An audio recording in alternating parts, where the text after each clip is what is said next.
여러분이 가장 부러워하는 사람은 누구십니까? 성경의 인물로 본다면 아마도 모세가 아닐까 합니다. 미켈란젤로라는 그 화가이면서 조각가인 이 사람이 모세라는 사람을 저렇게 조각하여 나타내었습니다. 나이가 들어도 엄청난 힘이 있어 보이지 않습니까? 마치 근육질의 남자, 단백질로 가득 차 있는 그런 모습으로 보입니다. 요즘에도 아마도 각광받는 모습이 아닐까 합니다. 여러분도 나이가 들어도 건강하게 모든 것을 수행할 수 있다면 얼마나 좋겠습니까? 저 팔뚝 좀 보십시오. 저 나이가 몇 살인지 모르지만 적어도 80 이후의 나이입니다. 그런데 팔뚝이 저만한 사람이 있겠습니까? 저러고 싶다, 이런 마음이 있지요. 더더군다나 요즘엔 굉장히 젊은 것을 주장하는 시대이기도 합니다. 그러니 젊어서 힘이 있어서 아프지도 않고 병이 들지도 않고 소원이 없겠다, 이런 생각이 들 만큼 저런 잘 나가는 모습 간직하고 싶습니다. 그러나 우리의 모습은 어떻습니까? 우리 대다수의 사람들은 운동으로 단련하고 노력하고 노력해도 저 몸매를 갖추기는 어렵습니다. 현실은 그렇지 않습니다. 그러다 보니 나이가 들면 오늘 16절에서 18절에 나와 있는 것처럼 우리의 겉이 어떻게 해요? 살과 거죽만 남던가 쭈구렁쭈구렁 대던가 몸도 아파요. 그리고 무슨 병도 많이 생겨요.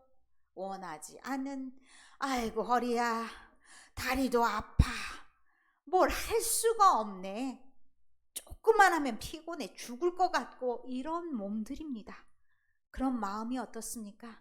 다 됐어, 이제 갈 날이 멀지 않았어, 이런 탄식도 나오면서 제발 덕택에 자식들 누를 끼치지 않고 그냥 저냥 살다가 죽었으면 좋겠다, 이게 마지막 희망이요, 이러면서 여러분들 생각하시지 않습니까?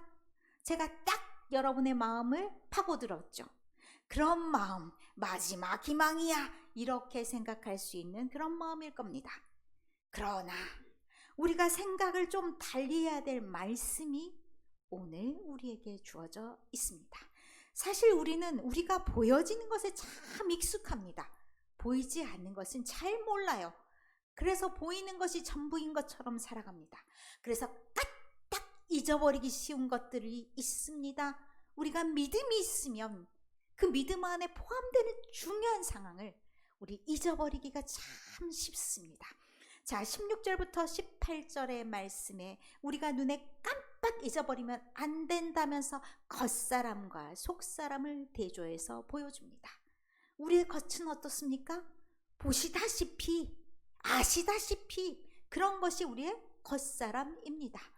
그러면 나이가 들면 안 좋아, 이런 것을 먼저 떠올리기 쉽고 끝났어가 떠올리기가 쉽고 슬프고 우울하고 참담하고 괴롭고 낙담하고 실망하고 이런 모두 세트가 다 오를 수 있는 그런 상황이죠. 그러나 그러지 마라 라고 하는 말씀을 오늘 들려주십니다. 우리의 속사람은 어떻다고 말씀합니까? 날로 새로워진다고 말씀합니다. 이건 새로워져야 한다라는 말씀이지요. 무엇으로 새로워져야 될지는 말씀하지 않았습니다. 그리고 이로써 우리가 낙심하지 않아야 될 이유가 우리의 속사람에 있다라고 말씀합니다. 그리고 다시 풀어주는 것인데, 우리가 이 땅에서 여러 가지 어려움과 환난을 만날 수가 있다라고 말합니다. 우리는 사실 우리의 신앙 때문에 대단한 고난과 환난을 맞이하진 않습니다. 그러나 바울의 시대는 어땠습니까? 신앙으로 인해서 여러 가지 어려움을 겪게 됩니다. 환난을 당하게 됩니다. 그런데 그거 아무것도 아니다라고 얘기합니다. 경하다라는 것은 가볍다, 무겁지 않다, 중요하지 않다라고 말합니다. 왜? 그 다음이 있기 때문에 그렇게 말씀하시는 겁니다. 그 다음이 뭐냐고 말씀하시냐면 영원한 영광을 말씀하십니다. 우리가 지금 받는 그런 환난으로 인해서 열려지는 문이 있는데 영원한 영광이 우리를 기다리고 있다라고 말합니다. 그러면 우리는 보이는 이것만이 전부가 아니다라는 것을 이 말씀을 통해서 우리에게 들려주시는 겁니다. 그리고 이어지면서 18절에 어떻게 말씀하시냐? 우리가 주목해야 될 것, 우리가 잘 봐야 될 것이 따로 있다 말씀하십니다. 이 주목하다라는 것이 소망하다, 바라다라는 말씀과 같은 뜻을 가지고 있습니다. 우리가 진짜로 봐야 될 것, 그것은 우리가 그냥 겉으로 드러난 그런 것들에 연연해서 바라보는 것이 아니라 전혀 다른 것을 바라봐야 되는데 보이지 않는 것을 봐야 된다 말씀합니다. 이 보이지 않는 것은 영원하고 이 보이지 않는 것은 우리를 어디로 이끌어 주는지를 5장에 이어서 얘기하는데, 그럼 우리가 보는 건 어떤 거냐? 우리가 지금 서로를 마주했을 때도 보여지는 이것은 어떤 거냐? 잠깐 보여지는 것이다 라고 말합니다. 우리 평생 봤잖아요. 옆에 있는 사람들 평생 봤는데 이 모습은 잠깐이고 보이지 않는 것이 영원하다라는 말씀을 들려주십니다. 그것이 5장으로 이어집니다. 우리가 육신을 입고 있습니다. 우리가 육신을 입고 있죠. 이 육신을 어떻게 표현했냐면 장막으로, 텐트로 표현했습니다. 텐트는 잠시 이동할 때 잠깐 머무는 곳으로서 사용하는 것이 텐트입니다. 와, 이거 직업이 나타납니다. 이 바울은 직업이 뭡니까?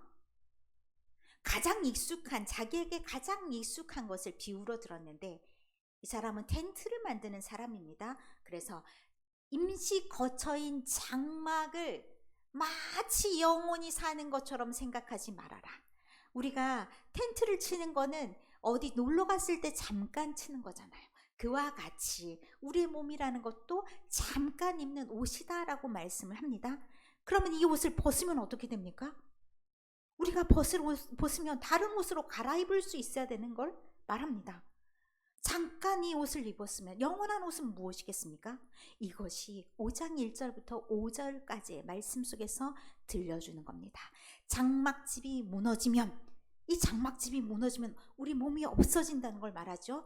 우리 몸이 없어진다는 것은 무엇을 말하는 겁니까? 영원한 천국으로 이른다? 이 땅에서는 죽는 것을 말합니다. 우리는 있잖아요. 믿는다고 하면서도 무슨 생각을 많이 하냐면 죽으면 끝이지, 이 생각을 본의 아니게 합니다. 그런데 뭐라고 얘기하냐면 이 땅의 죽음이 끝이 아니다. 이게 장막집이 잠깐 무너지는 것이다 라고 말씀합니다. 그리고 우리가 그 다음은 어떻게 되냐? 하나님께서 지으신 집으로 들어가는 거다. 그럼 하나님께서 지으신 집은 무엇일까요? 이게 장소로서 생각되면 이것은 옷을 입다라는 표현과 전혀 다르죠. 영원한 육체를 우리가 입는 겁니다.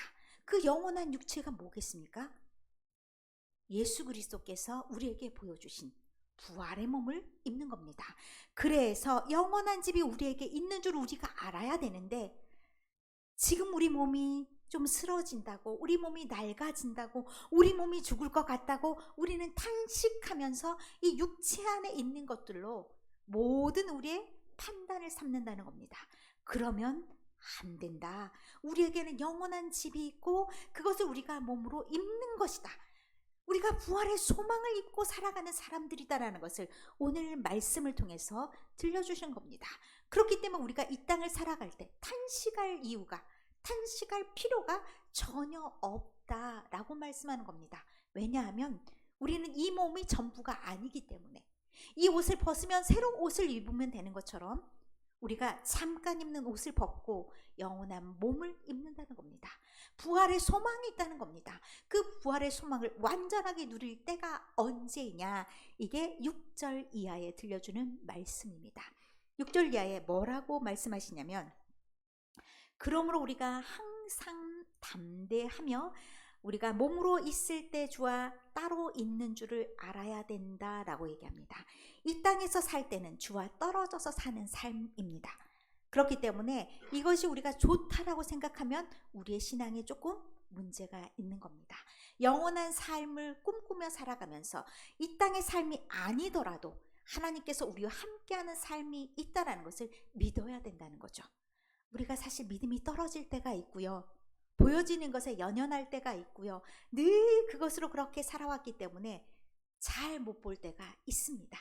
그러나 그것을 돕는 이가 계시는데 5절의 말씀에 보면 성령님께서 우리가 보는 눈을 다르게 하고 생각하는 것을 다르게 해주신다라고 말씀하십니다. 이것이 뭐냐? 하나님의 보는 방법으로 우리도 본다는 말씀입니다. 사무엘상 16장 7절의 말씀에 보면 어떤 말씀이 있냐면 사람은 눈으로 보지만 여호와는 마음으로 본다. 우리 번역으로는 중심을 보신다라고 말씀하셨는데 이걸 히브리어 그대로 반복해서 나타내면 히브리어가 평행법이라는 것이 있습니다. 똑같은 문장을 나열해서 대꾸를 이루는 그런 형식입니다. 이 말은 중요하지 않습니다. 그래서 번역을 할 때도 그것을 똑같이 번역하는 게 필요합니다. 사람은 눈에 보여지는 것을 봅니다. 눈으로 봅니다. 그러나 하나님은 어떻게 보시느냐? 하나님은 심장으로, 마음으로 보십니다. 그것이 우리에게 왔을 때 무엇이 되냐? 믿음이 되는 겁니다. 하나님이 보여주신 방법, 하나님이 보는 방법, 그것이 믿음인 겁니다. 그러면 여호와의 마음으로, 여호와는 마음으로 보시는 것처럼 우리가 믿음으로 볼 때 우리의 몸을 어떻게 보냐? 아, 이건 잠깐 입는 옷이다. 우리가 영원한 몸으로 들어가는데 그 영원한 몸은 예수님이 보여주셨던 것처럼 부활의 몸이다. 그 부활의 몸을 언제 입냐? 주님을 만났을 때, 재림의 주를 만났을 때, 마지막 심판 날에 우리가 그 옷을 입고 주님을 만난다. 그러면 우리는 영혼을 꿈꾸며 살아가는데, 그렇다면 우리는 이 땅의 삶을 어떻게 살아가야 될 것인가? 이게 우리에게 숙제로 남아 있습니다. 그러면 이 땅에 우리의 삶은 어떻게 살아야 되냐? 그것이 결론적으로 7절에 말씀합니다. 이는 우리가 믿음으로 행하고 보는 것으로 행하지 아니함이로나. 어떻게 우리가 행해야 된다고 말씀하냐면 우리가 믿는 대로 행해야 된다 말씀합니다. 우리의 마음속에 무엇이 있습니까? 영혼을 사모하는 마음이 있습니다. 그리고 하나님께서 말씀하신 그것을 믿는 마음이 있습니다. 그리고 그리스도의 부활을 믿는 그 믿음이 있습니다. 그러면 이 땅에서 삶이 우리가 조금 힘들어요. 그럼 갑자기 얼굴색이 바뀌고 죽을 것 같은 그런 마음이 되면 됩니까? 안 됩니다. 우리는 영혼을 사모하는 사람으로서 보여지는 것이 전부가 아니기 때문에 무엇을 잃지 말아야 되냐면, 자, 6절에서도 담대하여, 8절에서도 담대하여, 무엇을 잃으면 안 되냐? 담대한 마음을 잊으면 안 됩니다.